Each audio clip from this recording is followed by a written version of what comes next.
Nag-focus yung ating kasama.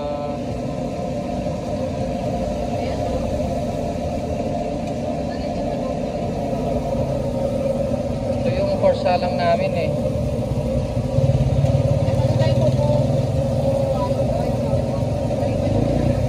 Oo, siyempre naman.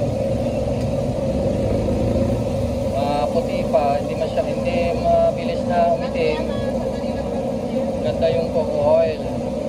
Mapula nga lang kung minsan. Pero palito yung mantika. Oo.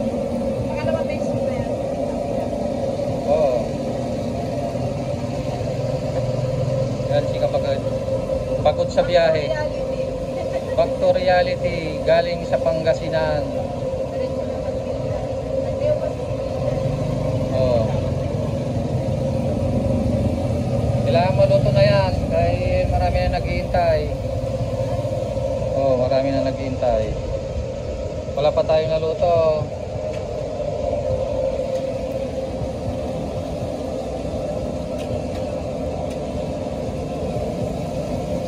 Ito yung bago nating kasama. Nag-uukot siya. Hindi na pwedeng i-video yung mukha niya. For private only. Ayaw makita na ano? Oo. Kaya yung likod lang ang pwede. Ayaw makikita na sa Manila.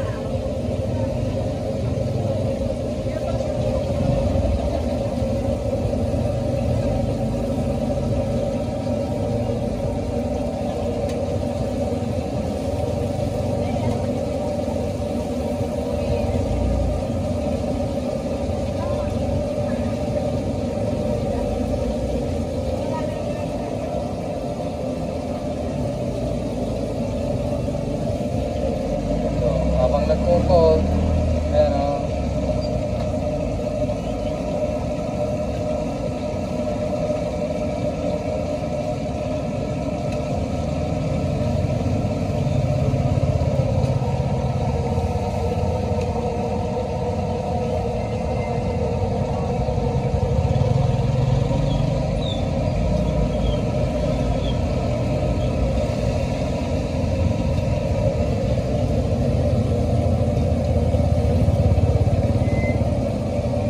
Bawasan na natin ng apoy.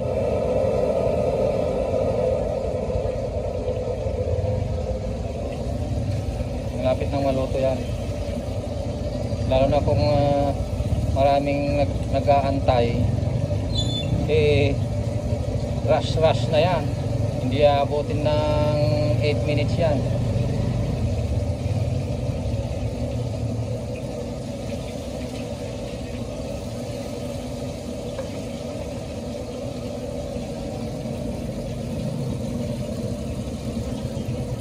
Ang style mga kaibigan pagka rush ang pagluto, yung kanina ko pa sana ihina yung apoy, pero inano ko muna, tinagalan ko yung paghina.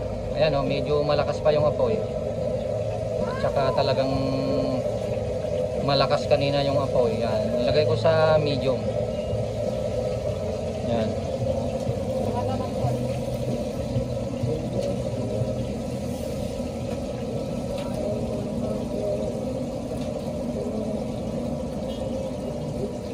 Almost done. Makikita ko kasi eh. Tingnan mo yung legs. May legs mo dyan. Walang legs. Walang legs ha. Hihina na natin.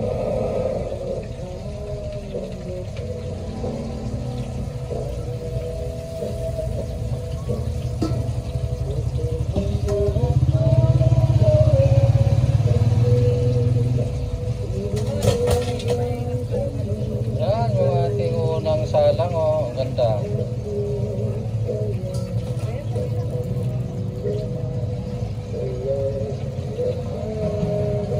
Dito ka. Tinda ka.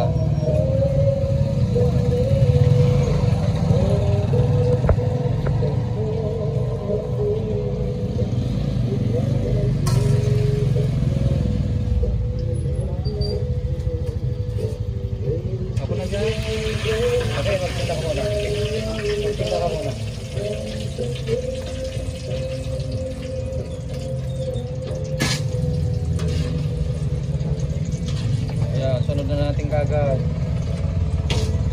Huwag kalimutan na palakasin ulit.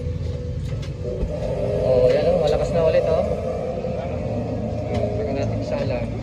Yun lang ang style mga kaibigan, mga kalakay. Kailangan naka-ready na yung susunod na salang. Ganun lang. Dito sa pistong ito, kailangan may kasama ka. Kagaya niyan, daming bumibili. Pag mag-isa ka rito, may hirapan ka talaga. Hindi ka pa nakapagsisimula ng pagluto, nakaabang na yung mga bibili.